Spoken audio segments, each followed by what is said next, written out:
आज हम बात करेंगे रणथंभौर के शासक हमीरदेव चौहान की। सबसे पहले इनके समय की बात करें तो 1282 से लेकर के 1301 का जो समय माना जाता है, इन्होंने रणथंभौर दुर्ग पर अपना अधिकार किया।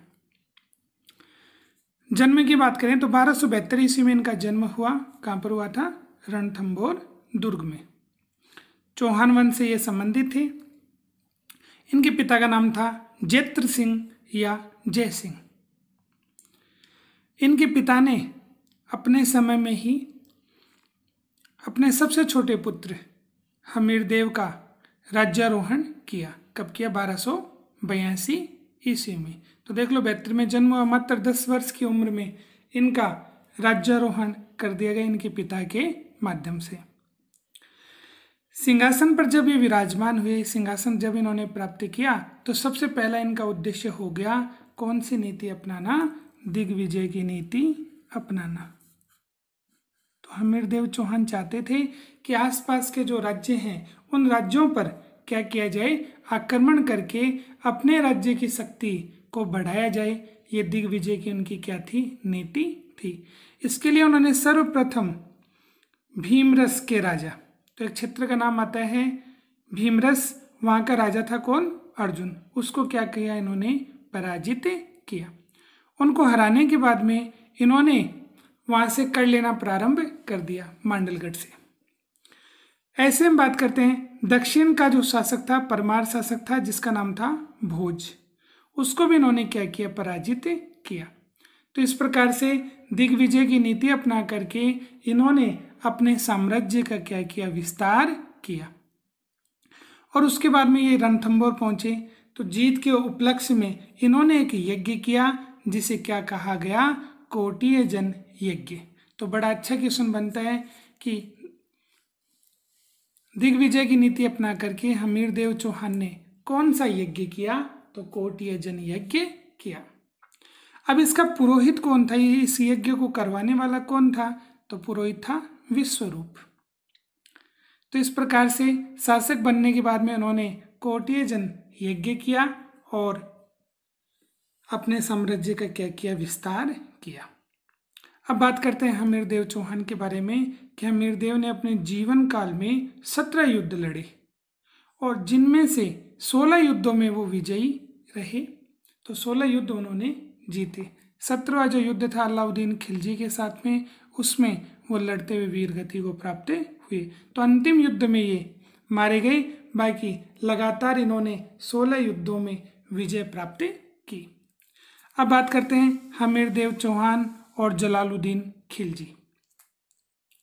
तो देखो, जलालुद्दीन खिलजी की बात करें तो गुलाम वंश के बाद में दिल्ली पर खिलजी वंश का शासन प्रारंभ हुआ। तो 1290 ईस्वी में जलालुद्दीन खिलजी, उन्होंने गुलाम वंश के अंतिम शासक जिसका नाम था क्यूमर्स, उसकी हत्या करके दिल्ली पर खिलजी वंश की स्थापना की। अब जब जलालुद्दीन खिलजी दिल्ली पर शासन कर रहे थे, तो उन्हें हमीरदेव चौहान की शक्ति से भय होने लगा। वो भयभीत हो गए कि कहीं हमीरदेव की शक्ति ज़्यादा न बढ़ जाए और वो दिल्ली को प्राप्त करने का प्रयास न करें। इसलिए हमीर की शक्ति पर रोक लगाने के लिए और अपनी शक्ति को बढ़ाने के लिए जलालुद्दीन खिलजी ने क्या किया? आक्रमण किया। कब किया? 1290 ईस्वी में। 1290 ईस्वी में जलालुद्दीन खिलजी ने आक्रमण किया झाइन के दुर्ग पर। ये झाइन का जो दुर्ग है उसे रणथंभौर दुर्ग की कुंजी कहा जाता है। कुंजी से अभिप्राय है चाबी, कि अगर आप रणथंभौर दुर्ग पर अपना अधिकार करना चाहते हैं तो सबसे पहले आपको झाइन के दुर्ग पर अपना अधिकार करना होगा। अगर झाइन का दुर्ग आपने प्राप्त नहीं किया है तो आप रणथंभौर दुर्ग पर भी अपना अधिकार नहीं कर पाओगे। तो जलालुद्दीन खिलजी ने ऐसा ही किया। 1290 ईस्वी में इन्होंने झाइन के दुर्ग पर आक्रमण किया और बाद में इनका अधिकार हो गया झाइन के दुर्ग पर। जब इन्होंने झाइन के दुर्ग पर अपना अधिकार कर लिया तो इनका अगला प्रयास हुआ कि ये रणथंभौर को जीतने का क्या करें? प्रयास करें। तो झाइन के दुर्ग को जीतने के बाद में इन्होंने अगला प्रयास किया, रणथंभौर पर इन्होंने आक्रमण कर दिया। तो रणथंभौर को जीतने के लिए जलालुद्दीन खिलजी ने घेरा डाला। तो रणथंभौर दुर्ग के बाहर घेरा डाल दिया और काफ़ी समय तक घेरा डाला रहा, लेकिन वो उसमें सफल नहीं रहे। अंत में रणथंभौर से जब वो दिल्ली जा रहे थे तो उन्होंने कहा, क्या कहा कि रणथंभौर दुर्ग जैसे 10 दुर्ग को मैं मुसलमान के एक बाल के बराबर भी महत्व नहीं देता। तो देखो वो लोमड़ी की आपने एक कहानी सुनी होगी कि अंगूर खट्टे हैं, वो वाली स्थिति है कि जब रणथंभौर दुर्ग पर अपना अधिकार नहीं कर सका कौन, जलालुद्दीन खिलजी, तो उन्होंने कहा कि ऐसे 10 दुर्ग को मैं मुसलमान के एक बाल के बराबर भी नहीं समझता, उसको महत्व नहीं देता। अब उसके बाद में 1296 ईस्वी में क्या हुआ, जलालुद्दीन खिलजी, उसका जो भतीजा था अलाउद्दीन खिलजी, उसने अपने चाचा जलालुद्दीन खिलजी की हत्या करवाकर स्वयं दिल्ली का क्या बन गया, शासक बन गया। और शासक बनने के बाद में उसका उद्देश्य भी यही रहा कि वो रणथंभौर दुर्ग पर अपना अधिकार प्राप्त करे। तो शासक बनने के बाद में उसने रणथंभौर दुर्ग को जीतने की योजना बनाने लगा, प्रयास करने लगा। अब बात करते हैं मंगोल सेनापति मोहम्मद शाह। ये मंगोल सेनापति मोहम्मद शाह और केहब्रू, ये अलाउद्दीन खिलजी के शासन में ही कार्य करते थे। और एक बार इन्होंने क्या किया, लूट का इन्हें सामान मिला और वो सामान इन्होंने अलाउद्दीन खिलजी को नहीं दिया और वो सामान लेकर के कहाँ पर पहुँचे, ये अलाउद्दीन खिलजी से बगावत करके ये हमीर देव चौहान के राज्य में पहुँच गए और हमीर देव चौहान से इन्होंने क्या मांगी, शरण मांगी।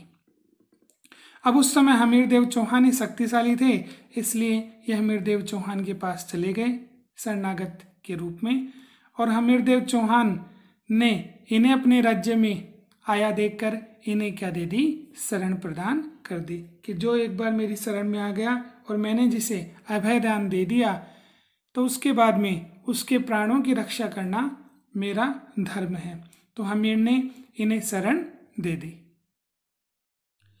अब अलाउद्दीन खिलजी को मौका मिला कि वो रणथंभौर पर क्या करे, आक्रमण करे। उसे कारण मिल गया और कारण क्या था कि हमीर देव चौहान ने उसके बागी मोहम्मद शाह और केहब्रू को क्या दे रखी थी, शरण दे रखी थी। तो अलाउद्दीन खिलजी ने कहा किससे, हमीर से, कि आप मोहम्मद शाह केहब्रू को मुझे लौटा दें तो मैं रणथंभौर पर आक्रमण नहीं करूंगा। लेकिन हमीर देव चौहान ने इन्हें लौटाने से मना कर दिया। जब ऐसा हुआ तो फिर अलाउद्दीन खिलजी ने क्या किया, 1299 ईस्वी में उलूग खां, जो अलाउद्दीन खिलजी का क्या था, भाई था और सेनापति था नुसरत खां, उसको रणथंभौर के दुर्ग पर आक्रमण करने के लिए शाही सेना दे करके भेजा।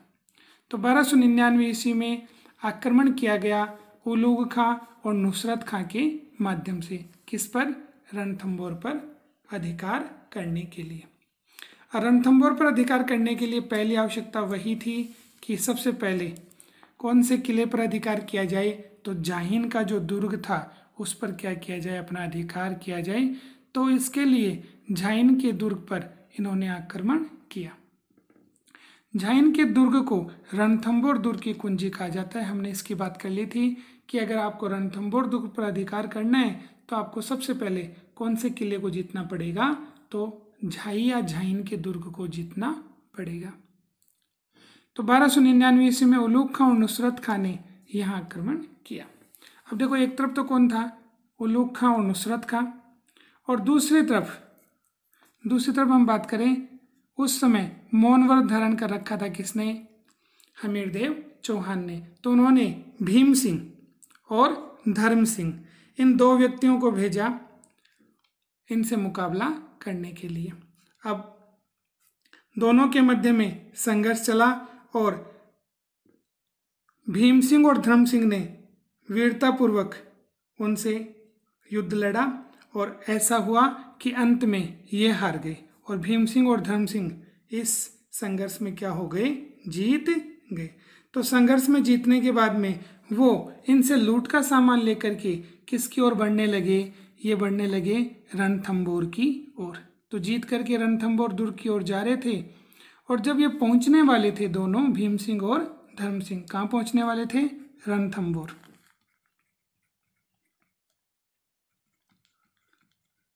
तो इन्हें सूचना मिली, क्या सूचना मिली, कि वापस से शाही सेना आक्रमण करने आ रही है, किस पर, रणथंभौर दुर्ग पर। तो जब ऐसा हुआ तो भीम सिंह ने धर्म सिंह को कहा कि आप ये लूट का सामान ये लेकर के कहाँ पहुँचो, रणथंभौर दुर्ग में पहुँचो, मैं इस सेना का क्या करता हूँ, सामना करता हूँ। तो धर्म सिंह तो रणथंभौर पहुँच गया, और इधर भीम सिंह ने क्या किया, उलूग खां नुसरत खां से वापस संघर्ष किया।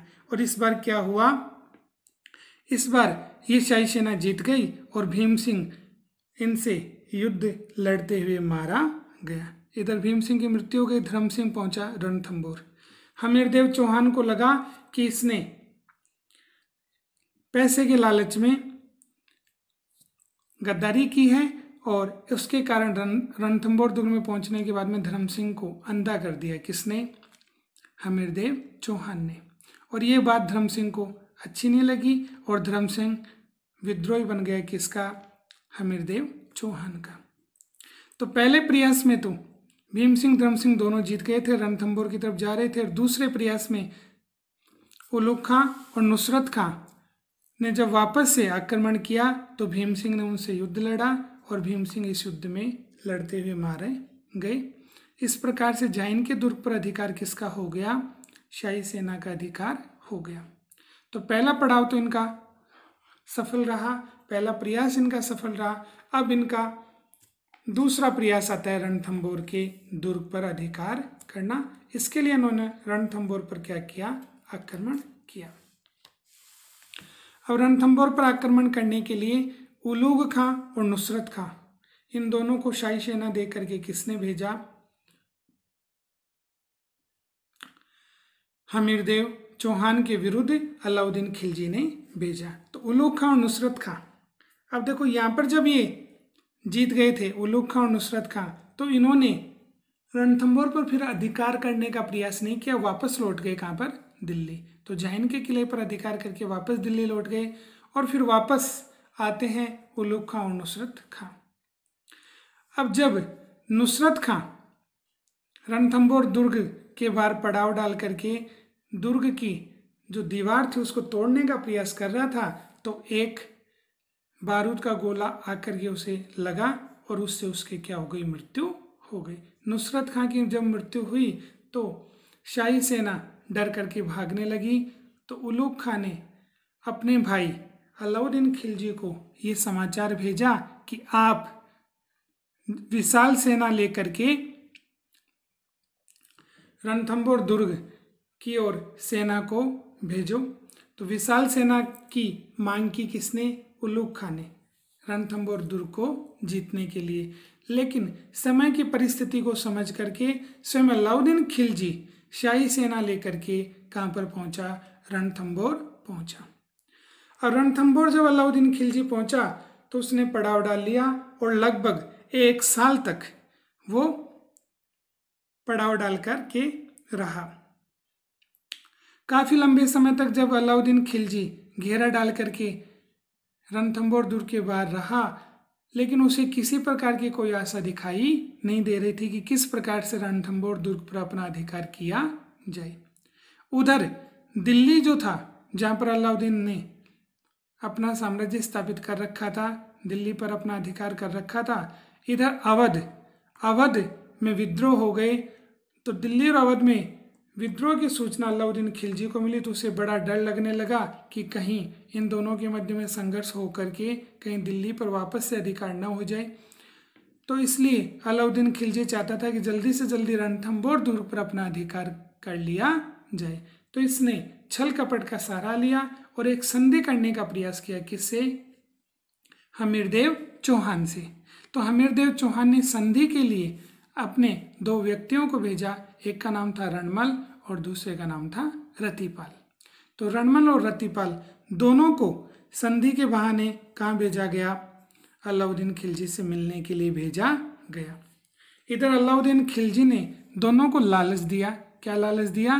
कि अगर आप दोनों मेरी सहायता करते हैं तो ऐसी स्थिति में मैं हमीरदेव के स्थान पर आपको ये दुर्ग सौंप दूंगा। तो इन दोनों के मन में लालच आ गया और उन्होंने रणथंभौर दुर्ग का जो गुप्त रास्ता था, गुप्त मार्ग था, वो किसे बता दिया? अलाउद्दीन खिलजी को। जब ऐसा हुआ तो अलाउद्दीन खिलजी के कुछ सैनिक रणथंभौर के दुर्ग में प्रवेश करते हैं और वहाँ जो पीने का पानी था उसको क्या कर दिया? उन्होंने गंदा कर दिया। काफी समय तक, लगभग 1 वर्ष की घेराबंदी के दरमियान जब अंदर दुर्ग में खाद्य सामग्री समाप्त होने लगी और पानी की समस्या आ गई, तो ऐसी स्थिति में हमीरदेव चौहान की पुत्री जिसका नाम था पद्मला और पत्नी रंगदेवी, उन दोनों ने जल जोहर किया कि अब तो युद्ध में लड़ना पड़ेगा। और ऐसी स्थिति में रंगदेवी और पद्मला ने अपने जीवन को समाप्त कर लिया जल जोहर के माध्यम से। इधर हमीरदेव चौहान ने किले के द्वार खोल दिए और सेना लेकर के अलाउद्दीन खिलजी से लड़ने के लिए आ गया और लंबा संघर्ष चला और संघर्ष करते करते हमीरदेव चौहान की क्या हो गई? मृत्यु हो गई। अंतिम रूप से जब हम बात करें तो 11 जुलाई 1301 ईस्वी में रणथंभौर का जो किला था उस किले पर अलाउद्दीन खिलजी का क्या हो गया? अधिकार हो गया। अलाउद्दीन खिलजी का अधिकार हो गया और अधिकार होने के बाद में अलाउद्दीन खिलजी ने रणमल और रतिपाल को बुलाया और उन्हें ये कहा कि आप जब अपने राजा के नहीं हो सके तो मेरे कहाँ से होगे। और ऐसी स्थिति में उन्होंने रणमल और रतिपाल दोनों की क्या करवा दी? हत्या करवा दी। युद्ध समाप्त होने के बाद में जब केहबरू और मोहम्मद शाह दोनों घायल हो गए तो अलाउद्दीन खिलजी ने उन दोनों को बुलाया और बुला करके उन्हें पूछा कि अगर आपकी मरहम पट्टी कर दी जाए तो आप क्या करेंगे? तो उन्होंने कहा कि अगर हम दोनों ठीक हो जाएं तो सबसे पहला काम तो हम आपकी क्या कर देंगे? हत्या कर देंगे। और उसके बाद में हमीरदेव के किसी वंशज को गद्दी पर बैठाकर हम उसकी क्या करेंगे? सेवा करेंगे। क्यों? उन हमीरदेव चौहान के वंशजों ने, उन सभी ने हमारे प्राणों की रक्षा करते हुए अपने पूरे परिवार को क्या कर दिया? समाप्त कर दिया।